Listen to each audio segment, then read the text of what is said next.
George for the introduction, and to the organizers, many thanks for making it possible for me to speak here. This is a PDE talk, for those of you who might find this disappointing. And it will combine both PDE techniques and ideas, as well as some techniques from dynamical systems. So let me jump right in, and what we will look at, just to set the stage, are maps from Lorentz space Rd+1 into a manifold M. It's a smooth Riemannian manifold. And as often in this case, more specifically always in field theory, you have a Lagrangian.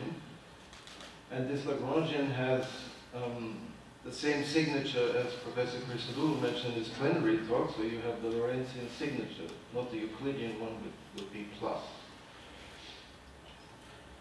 And then you look at the critical points of such a Lagrangian, and they satisfy a wave equation. So if this is scalar value, then G is just a flat metric on the line. You obtain the standard wave equation, which is minus UTT plus Laplacian U is 0. But in this case, you obtain, for the case of an embedded manifold, something slightly different. Box, again, is UTT minus Laplacian U. You obtain the equation that box U is always normal to the manifold. Oops.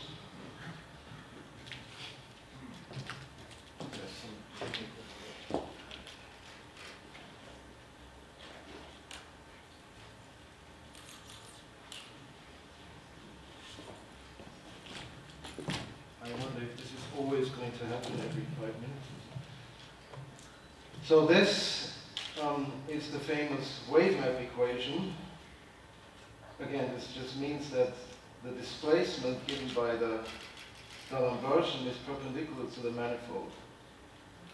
You can easily deduce from this that a full equation, fully nonlinear equation, box U is second fundamental form applied to the space-time gradient. For example, for the sphere, you have this very beautiful explicit equation, which is the Lorentz analog of the harmonic map equation. The harmonic map equation with the Laplacian U is U dt U squared plus gradient U squared.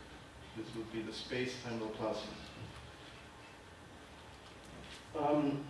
In coordinates, you have an intrinsic formulation where capital D is the covariant derivative. It's on the covariant derivative on the so-called pullback bundle, when you use the map U to pull the metric from the Riemannian manifold back to your space-time.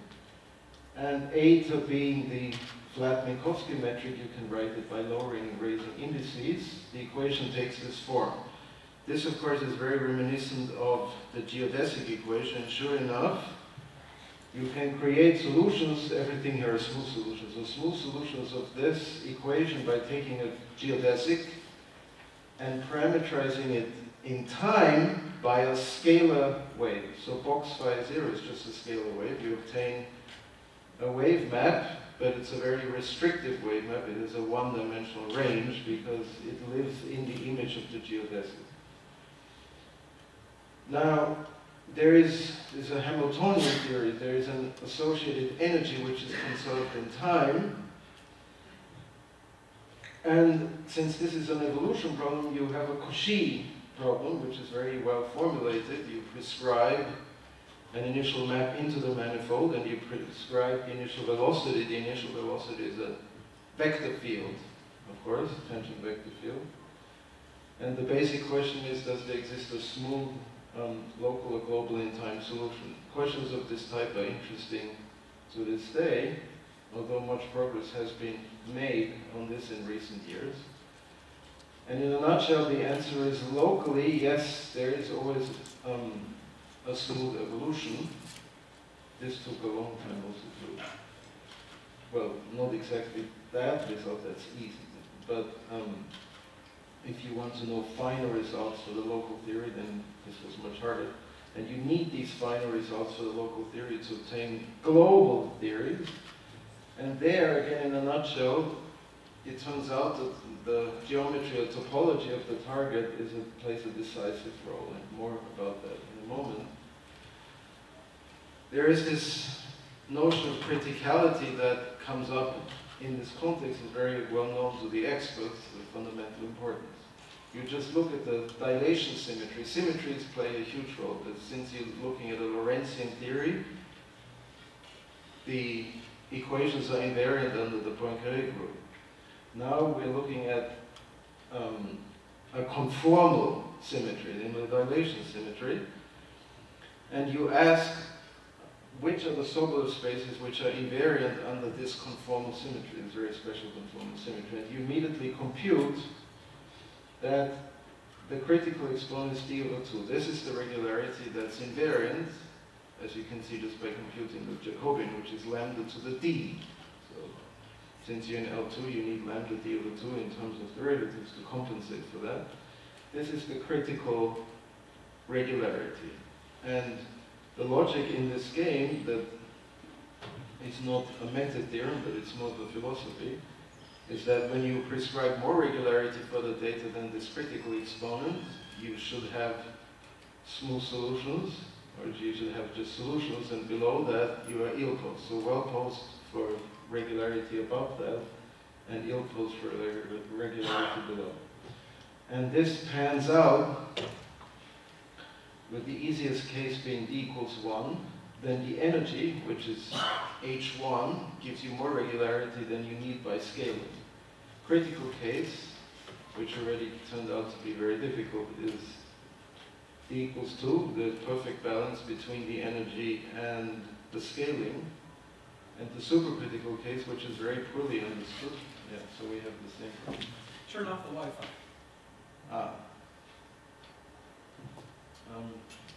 Well, maybe not. It's more fun this way.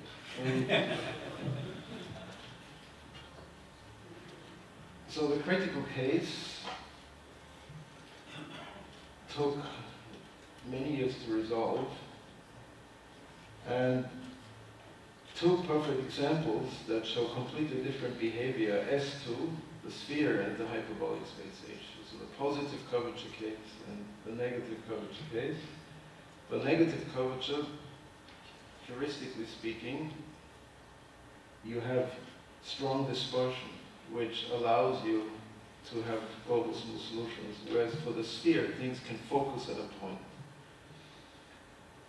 And this is work by Raphael Rodniansky-Sterbens. By accident, I omitted that. And with Tataro and Krieger, we also constructed solutions of a very different nature, some kind of strange. We found a continuum family of blow-up solutions that prescribe rates. So this was around 2006, and then the large data result for H2, and again, there is an omission here, is the work of Terry Tao, which is still in preprint from the archive. He looked at hyperbolic space Hn. So these are published results, Sterbens, Tataro, and my work with Krieger. It's a 500-page book, unfortunately, that doesn't enjoy a very wide readership, as you can imagine. The supercritical case is still very poorly understood. Now let me talk a little bit about just the well-posedness theory, just a very brief historical account. Energy methods fall short of the critical exponent, d over 2, by a lot, by 1. So then the race was on to lower this, and for a very good reason. Fundamental work by Kleinemann, Macedon, Kleinemann, Selberg, who used, not energy method means you just work with standard Sobolev theory. But in order to beat this, you have to look much more closely at what the wave equation actually means. And you introduce Sobolev spaces which are not just Fourier weighted by the symbol of the Laplacian, but you need to divide also by the symbol of the D'Alembert, which is tau squared minus c squared, and create a Sobolev scale of regularity based on both this and that. It's harder. And a crucial role is placed by the Christodoulou-Kleinemann notion of null forms. And that allows you via contraction principle to obtain local existence in time with a little bit more than DO2. So why was there then this race to lower regularity to exactly DO2? This is not just to keep mathematicians busy. The point was exactly the global theory, because once you understand what a solution means, of course you want well-positiveness, existence and uniqueness. At this regularity, then local becomes global, because you can rescale every solution. So this was the fundamental philosophical insight that lay behind this entire industry that unfolded around lowering regularity. It's not just an analytical game. And so this has a whole history. Totaro achieved a major breakthrough. He introduced a class of spaces much more complicated than these Sobolev-D'Alembert spaces, these XSP spaces, the so-called null-frame spaces.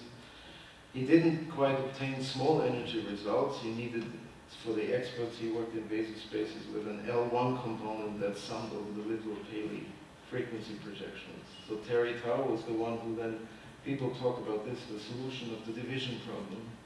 Then the summation problem was solved by Terry Tao. And Shabtai Stube found a much simpler proof that doesn't rely on any XSP technology, Strichers estimate, standard dispersive theory, in dimension d greater equal 4. But to this day, we have no simple approach to dimension 2, which is to some extent the most interesting dimension. The reason for this is that the dispersion is so weak in low dimensions. Wave decay slowly. Now, this was the small energy global regularity, which was already a very big deal, as you can tell. But then what about large data? Then I already mentioned that you can have finite time blow-up for the sphere.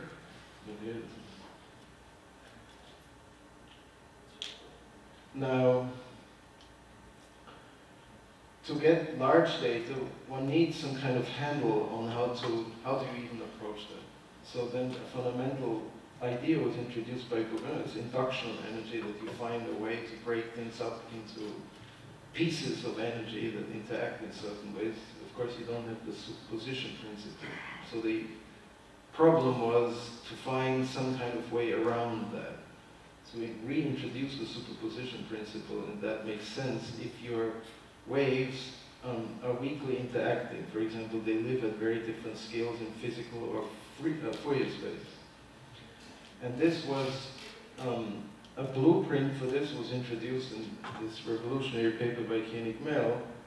This is the wave paper. It was preceded by a year by a Schrödinger paper.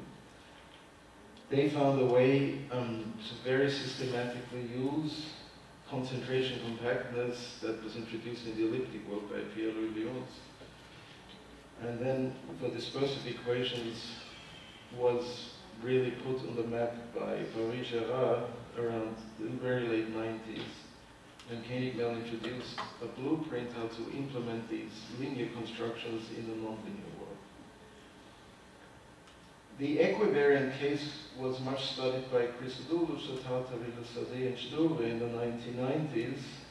And we will have more to say if time permits about the equivariant case. Equivariant wave maps are co-rotational. So you have a rotation group acting in Minkowski space, and it commutes with the same action, but on the target. So we will make this precise. In the end, I want to now switch to concentration compactness, since this plays such a big role in the induction of energy, and I will illustrate it by a simpler model, so I will go a little faster now. So you look at box U plus U cubed. This is a Klein-Gordon equation. It has a conserved energy.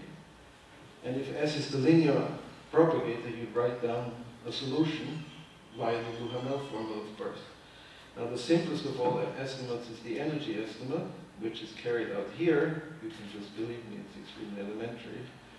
Vector U means U, comma, UT. So U dot is the same as UT. It's a little bit of inconsistency in the notation. And this is L infinity in time, taking values in H1 cross L2, which is energy space. Then you have energy of data, and the nonlinearity is controlled here. You put U cubed in L1, L2, and then you Sobolev embedding, which means H1 embeds into L6 in 3 dimensions to control that. And since you have a factor of t. Of course, this gives you, for short times, well-posedness in the energy space. Now, if you want to know about scattering, meaning global existence and approaching a free wave, this is a free Klein-Gordon wave without any non-linearity, and this is what scattering means, then you need to invoke distortion. You need to understand how waves behave not just in short time, but of course in infinite time, and how they decay in particular. And so we go back to what we did before, but now we do not apply Sobolev embedding to deal with the L3T, L6X, but we note that we can put this by magic on the left-hand side. And what's the magic? Well, that's an example of a Strichler's estimate. And you see immediately from this estimate, if this is small, then you can grow your time interval I from very small, bigger and bigger and bigger, and this will never kill you. If this, of course, is large, then this can be huge compared to that. But if this is small, this will remain much smaller than that. And you then have global finiteness and smallness of this norm. So this is a perfect example of how you approach scattering. And what I want you to carry away from this, if you haven't seen that before, is just scattering means that you have to control a space-time, infinite in time, integral. Namely this one here, which is this and this. Now, what do you do for large energy? Of course, you cannot run this kind of scheme. So here is the blueprint of how you would do induction energy. You start with a small data result, which we just proved. And then you say that if scattering fails, then there has to exist a minimal energy, which is strictly positive, at which it fails. And then you apply concentration compactness, which I will introduce in the following slide, to construct a very special solution, namely one for which this trajectory is pre-compact. And you should think of a pre-compact trajectory. For example, you may take x of t to be equal to 0. And then a pre-compact trajectory is something like a soliton, a certain standing wave, a stationary solution. So you want a particular enemy.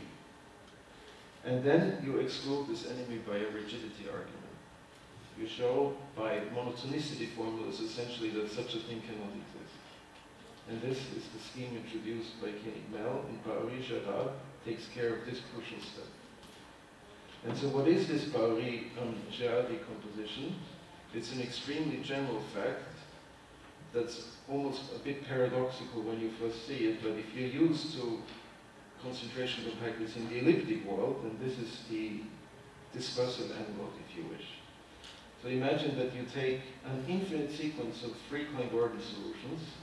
Sometimes this principle is also formulated by taking fixed time slices. At time 0, you take just a sequence of data, which means H1 cross L2 data, but let's take the full waves, the evolutions, and what makes everything work is that their energy is uniformly bounded. Then what you can say is that you can decompose this sequence in the sum, where this is a small error if j is large, in which sense it's small will be specified, and you take fixed profiles that don't depend on n, these are the VJs, and you let the symmetry group act that's non-compact. So which symmetry group do you have? You have space-time translations. The Euclidean rotations are excluded here because they're compact. If you had a Euclidean symmetry acting here, you can simply pass to the limit in n and stick the limit into Vj. That's why you don't have that. You only have the non-compact symmetry groups acting. And very important is that these centers around which the waves are focused move away from each other infinitely for different j and k as n tends to infinity. This error is not an error small in energy, it's an error small in the dispersive norm, so as j tends to infinity, and this is uniformly small, and the energy breaks up, at least asymptotically in n, into these constituents. So the way I like to think of this is you have the Strichert sea, this ocean of Strichert's norm, these are these waves, and then you fish. You fish for the profiles from the Strichert sea. And you find them, and if you make your net finer, you can fish for more profiles from this sea. And you can never exhaust the sea in energy, but you can exhaust the sea in terms of its dispersive norm. Okay, so this is how this will work. And I think we all know what Lorentz transforms are. Here is a particular example of a Lorentz transform. Space-time, this is where we live, that's the forbidden region. Now, of course, since we dealt with Klein-Gordon solutions, that's invariant under the action of the Lorentz group. So why is the Lorentz group not appearing in this? Why do we have to fish from the Strichert sea only using space-time translation? Again, these are non-compact symmetry groups. The reason for this is that if you let alpha tend to infinity, which corresponds to your speed being close and close to the speed of light, which is 1 here, then this energy will go to infinity. So the energy bound, the uniform energy bound, compactifies the Lorentz group. And once again, you can then pass to the limit in your Lorentz transformations in n and stick them into the profiles, just like you did with Euclidean rotation. And this is summarized here. This is so important in this entire concentration compactness game. It's really about dispersion versus non-compact symmetry groups. Okay? And Lorentz transforms are compactified by the energy bound, uniform energy bound. Now, it's a bit of a game changer now to switch to the harder equation of focusing nonlinear Klein-Gordon, by which I will illustrate some other principles that have to do with dynamics at infinite time. Here the energy, in contrast to the defocusing Klein-Gordon that we just had, is non-definite, it has a minus sign. Again, you have local well-posedness, as well as global for small data. Local well-posedness for all data, global for small. You can have finite time blow-up by an explicit construction. You look for solutions that don't depend on space, and then you have an ODE that you can solve. And you cut off this strange infinite energy X-independent solution by means of a light cone. You just do finite propagation speed, you can cut this off and create blow-up solutions to it. And moreover, you have time-independent solutions, namely these stationary solutions. So this, you have a much bigger zoo of objects here. And you see this dichotomy that just like Avila had its two worlds, the KM world and the localization world, we have a blow-up world. Sorry, I'm pointing to the wrong thing. We have a global existence, which we know for small, but we want to extend for large, possibly, but we will meet up somewhere with the blow-up world. Okay, so what does this transition look like? And this was, even though this question sounds very difficult, long ago an interesting insight was made in a beautiful paper by Payne and Sattingen to explain their insight. They came from physics, kind of. The philosophy was that the first interesting energy should be the energy of the ground state. What's the ground state? It's the first non-trivial solution of this. What does first mean? Well, it's the positive, unique positive, at least in the radial solutions, solution of this equation. And you would expect, and we will elucidate this in a moment, that the first energy where something can go wrong is precisely the energy of the ground state. And here's this picture that illustrates this. You take the energy, well, strictly speaking, I drew this for the stationary energy. There is no time limit. You can throw in time. It doesn't change anything about this philosophy. And there is this functional whose relevance will be explained on the next slide. Just take this for granted. Now, it looks almost like the stationary energy, but without these fractions. What is the role of the stationary energy? Well, the critical points of this functional are precisely these solutions. Just take the Fréchet derivative of J, you obtain this PD. And then you note, and this is a little bit of, albeit very simple variational calculus, that amongst the radial H1 functions, the minimizers of this, per se there are no minimizers, because you can go to minus infinity. But when you have k equals 0, then this is a very well-defined variational problem to minimize that. And the solutions are, again, in the radial class, plus minus q. And what this means is that if you draw the hypersurface k equals 0, then the only place where it meets up with the level surface where j equals j of the ground state is one point 2 points rather, Q and minus Q. So that explains why you have this structure. And Payne and Satinger observed is very easy, that this is a bounded set, and therefore in H1 cross L2, therefore if you start here, you have to be trapped because you could only escape 3, but that's forbidden if you start off with energy less than the energy of the ground state, because then you can't get through these points. So you're trapped in here, and therefore you exist globally. And then here it's a bit harder by a convexity argument to see that you blow up in finite time. And this slide explains the relevance of this K functional. It has to do with the symmetry group, this, again dilations, but now acting on the dependent variable. So you use the scaling group e to the lambda. You differentiate it in lambda, and you set lambda equals 0, and you immediately get the K functional. Now it's easy to see that if you freeze phi, and you map this function, it's just a scalar function, then you obtain such a graph. It's clear, because if you go back here, you see that when you dilate phi by a huge number, the phi to the 4 will beat the quadratic term, and when you multiply it by a small number, this will beat that. Okay, so you obtain such a graph, and it has a unique horizontal tangent at some point, and you normalize in such a way that this horizontal tangent occurs at 0. This is lambda star equal to 0.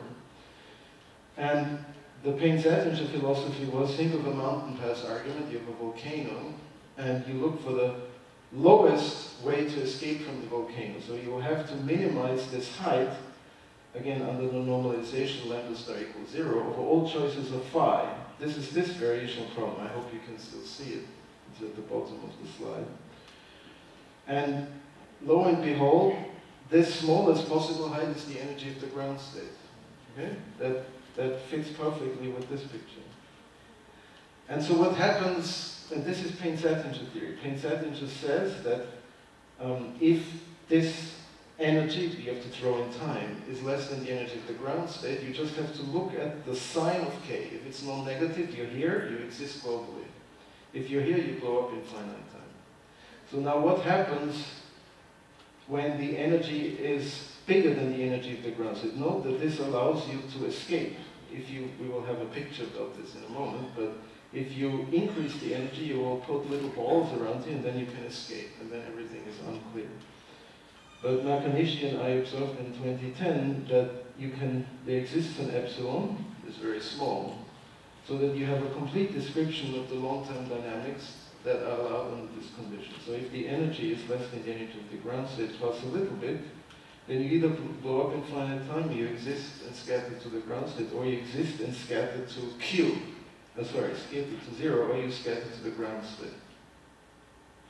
And you can reverse time. You can replace t by negative t, and then you have all 9 possible combinations, 3 times 3. And the picture that goes with this is this third alternative, when you scatter to the ground state, corresponds to a center-stable manifold in the sense of hyperbolic dynamics. This is codimension 1, and if you take a ball in infinite dimensions, this smooth object divides you into 2 halves, and in this half you have, say, scattering to 0, and you have finite time blow up. Now, why do you have such a dynamics? So why do you have a one-dimensional unstable, one-dimensional stable manifold as it's drawn here? That has to do with the linearized operator. If you linearize your nonlinear Klein Gordon around the ground state, you have a Schrödinger operator, minus a plus plus 1 minus 3q squared. It has a unique negative eigenvalue. And that unique negative eigenvalue generates, at least on the linear level, one unstable and one stable direction. Okay? Let me be quite brief about this. I write down here what I just said in terms of linearized operator. To elucidate this further, you should write your perturbative wave equation in a Hamiltonian form. You write it for V and V dot, which is the time derivative. You have a non-self-adjoint operator, where L to us, which is this guy, sits here. And if you look at the spectrum of this, you see this picture. So the minus k squared became 2 eigenvalues, k and negative k. Then you have essential spectrum. And of course, this spectrum, that's codimension 2, corresponds to the subspace codimension 2. This is where the dispersive dynamic takes place. Whereas here you have, if you localize your dynamics here, then you have hyperbolic coupled, of course, to this dispersive PDE dynamic. What this is, it's a numerical experiment. So with a postdoc Donning at the time, and myself, we wanted to know what happens when you make epsilon bigger. Because this Nakanishi, the theory of Nakanishi only applies for tiny epsilon. So what we did is we took q, 0, which are the ground state data, and we perturbed them by a Gaussian. For example, you can take many other perturbations. So you have A and B, which vary in a rectangle. You see that this point, which is 0, 0, is the A-axis, that's B-axis, corresponds to the solid on Q, that's the ground state. And then we let A and B vary. There are like several million points in this grid, and we tested. Of course, one has to be very careful how one does this, but we put a red point if you see global existence and scattering to 0. You leave it white. You do nothing if you see finite envelope. And then you create such pictures. Green is a subset of red, and that's good because otherwise we would have contradicted Payne-Sat integer. That's the region where K is positive, and the energy is less than energy is ground state, and here the energy is less than the ground state, and K is negative. And you see the theory with Nakanishi applies to a tiny ball here, but we know nothing about this, at least there is no theory that explains this. And if you look on my webpage, you'll see there is a publication with Donninger, which appeared in Nonlinearity. And we produced some pictures that even cast doubt on the expectation you may have from this picture that the boundary is a smooth manifold. In other words, that our little center stable manifold, which is smooth here, extends smoothly all the way. To those who are interested, I won't spend time now on this. It's interesting to philosophize about these spikes, which appear in any kind of example of this type that you look at. They are not, just for those who jump to conclusions, this is not an unstable manifold. There's nothing to do with that. So here is the kind of the new geometry. Instead of this Payne-Sat integer picture we had before, we now have escape hatches. The solution can start and go back and forth, and then what is the dynamic? So what you have to really do is you have to do a non-perturbative step that excludes almost homoclinic orbits. Right? So who says that you can start near ground state and then spend 1 million years away and come back? So you have to find a way to exclude these almost homoclinic orbits. It's non-perturbative. And there is a way to do this, but you have to first work quite hard to understand the perturbative picture, including the exponential modes coming from the spectrum, plus minus k eigenvalues we had before. You have to understand this ejection mechanism that happens along the unstable manifold, but the way you exclude these almost homoclinic orbits is by means of a virial identity which is quite standard. So you again look at monotonicity properties. And the monotonicity operates like this. You take UTAU, where A is the famous generator of dilations. And you compute this derivative, and you will see that in the defocusing, in the positive definite world, you would have a plus. This would behave like the energy, and everything would be dandy. This is like the rigidity step in Koenig-Mell.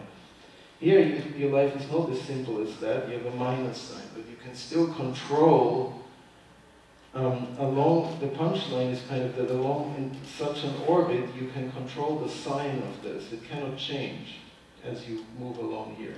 And then you integrate up between 2 times, say time t1 you start here, time t2 you come back. Then ignoring many, many difficulties, you can really just integrate here, and this is small, and you integrate that, and you get away with that. You obtain a contradiction. And W here, you have to be quite careful, is a cutoff that looks like this. It's a rhombus. Okay? And I can explain to those who are interested why you do this. An open problem here, amongst many, is the following. Can you give a complete description of the dynamics of nonlinear Klein-Gordon, for example, and many other equations, just a model equation? So you should have the following options. Either you blow up in finite time or exist globally and you converge, you scatter, this is what I mean by converge, to a stationary solution, including 0. Now there is some evidence for this. There is work by Mel who did the critical equation. But if you try and apply their method here, it fails, as we found out, because for Klein-Gordon, we will get to this, time permitting, the so-called exterior energy estimates which they introduced to study this type of dynamics. Fails for Klein-Gordon because the propagation speed is less than 1 in that case. So oddly, the subcritical case is harder than the critical case there. I will skip this and I will go to equivariant wave maps. What I just skipped are center stable manifolds for the critical equation. There's a whole story that unfolded there.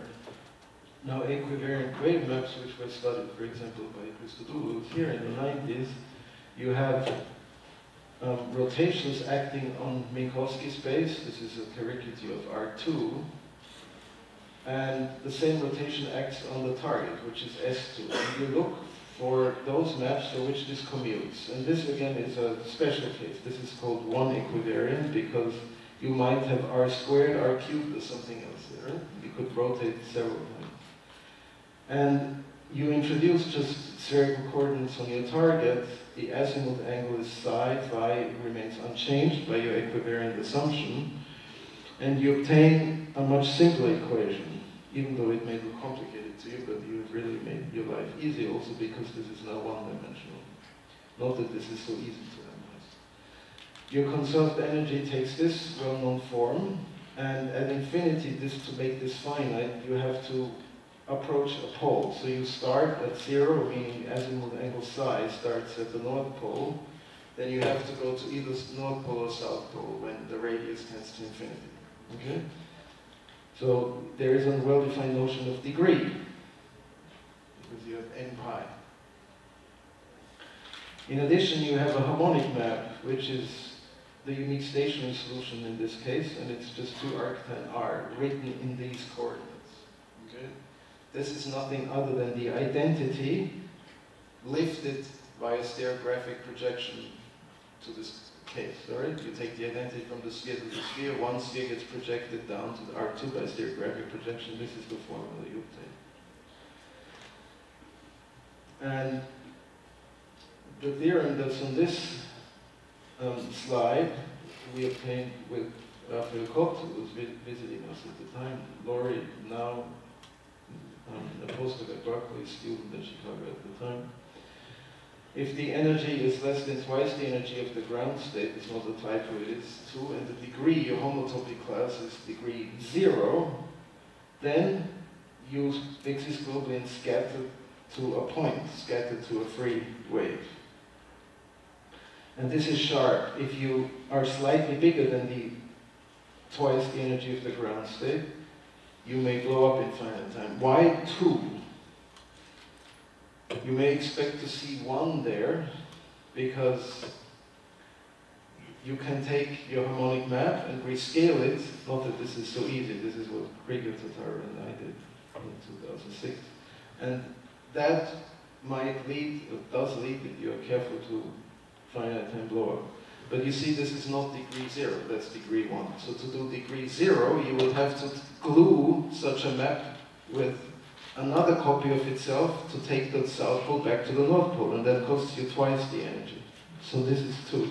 And exactly by this gluing, you then construct a blow-up solution. That's why, right, you just glue a blow-up together with such a guy that takes you back from the South Pole to the North Pole.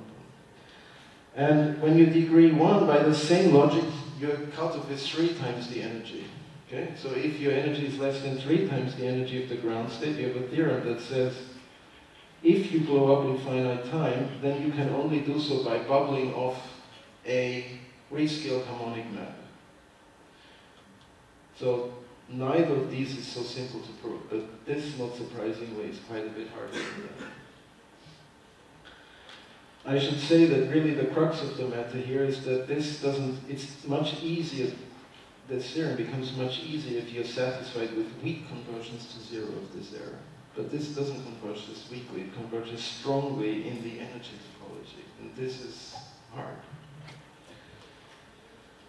A few remarks.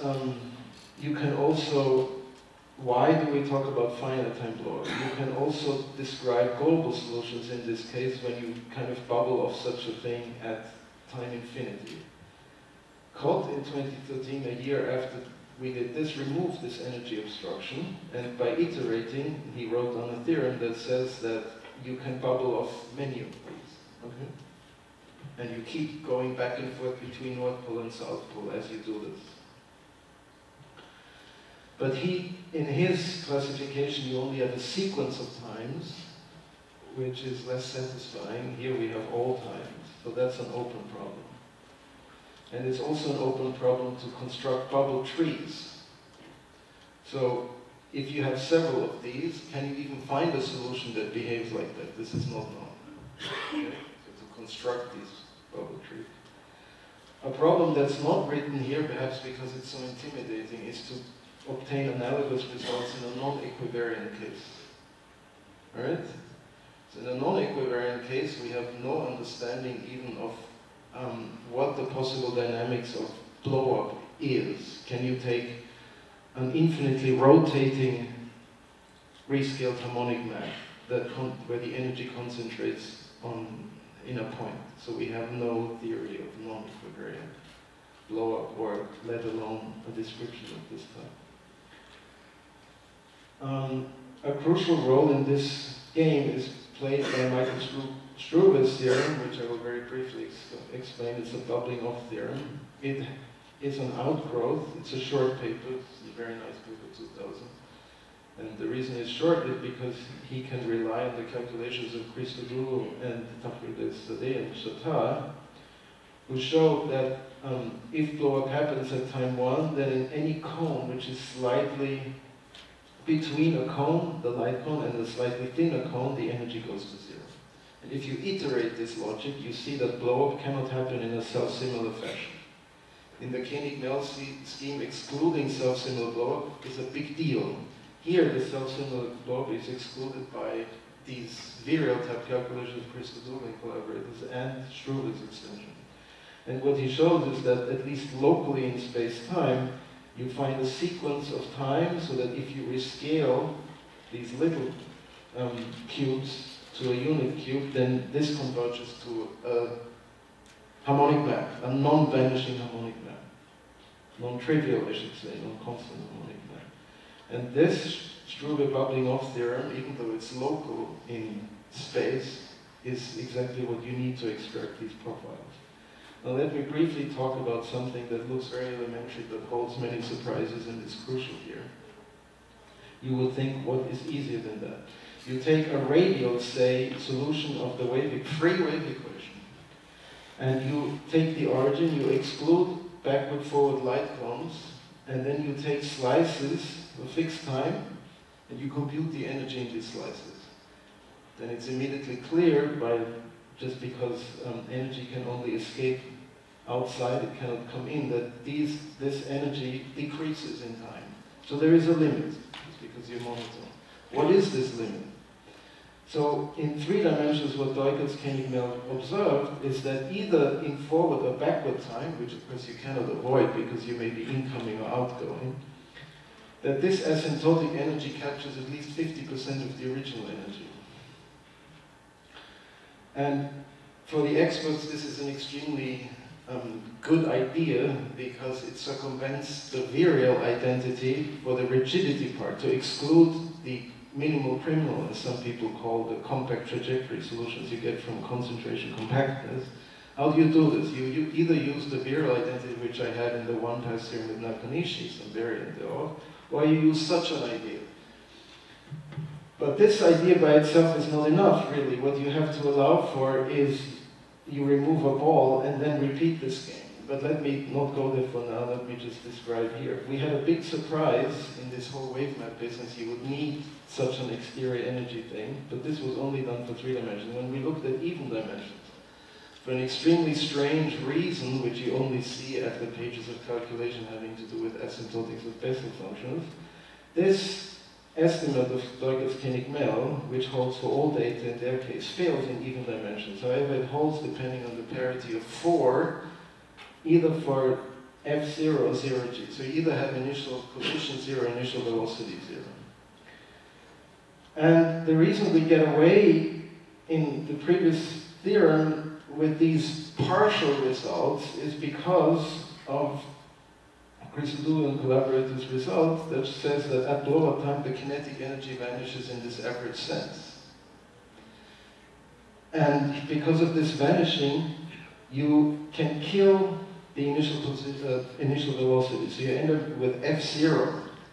But this looks strange because this is dimension 4, 8, and so on, but we just started in 2 dimensions. But then you have to look more carefully at the nonlinear equation. You will see it has the same dispersion rate as a 4-dimensional equation. Okay, so if you rewrite your equation, extracting the extra dispersion you have, you end up with a 4-dimensional equation, and then you get away with these data because of this vanishing of the kinetic energy. In odd dimensions, this plays a very big role.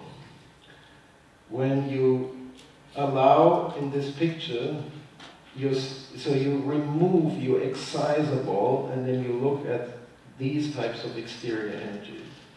And once again, Koenig-Mell observed that these asymptotic, max plus minus just means you have to pick the right direction of time, either in forward or backward time. If you compute these exterior energies, you have a lower bound. But note this is not the standard energy.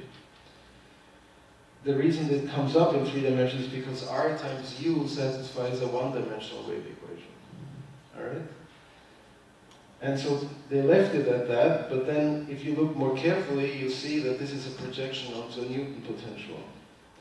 And without going into too many details, in dimension 5, and there is a reason that this Newton potential has to be excluded, because these data, at least away from the origin, which is a singularity, produces a solution that would contradict that if you put the free energy here.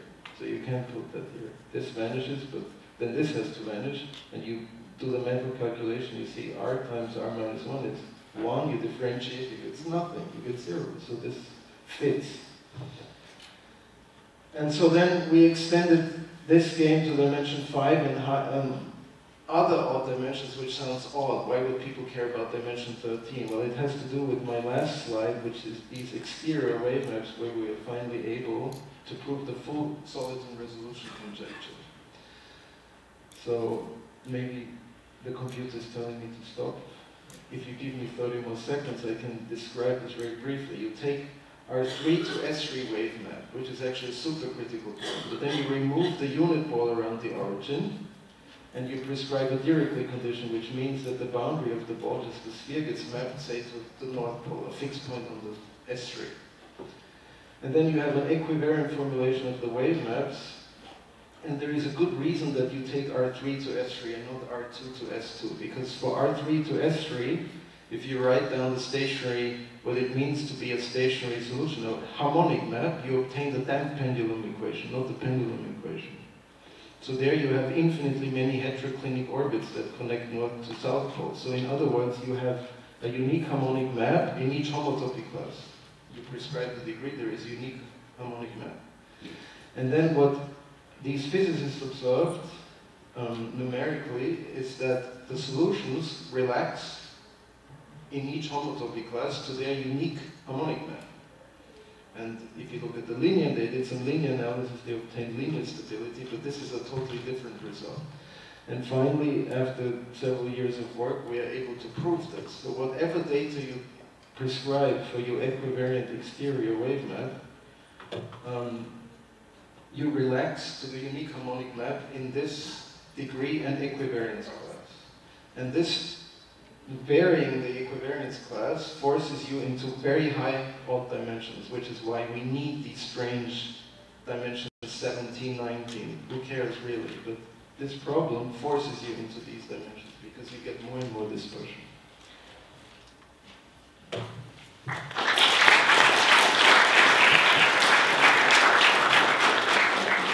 Thank you very much.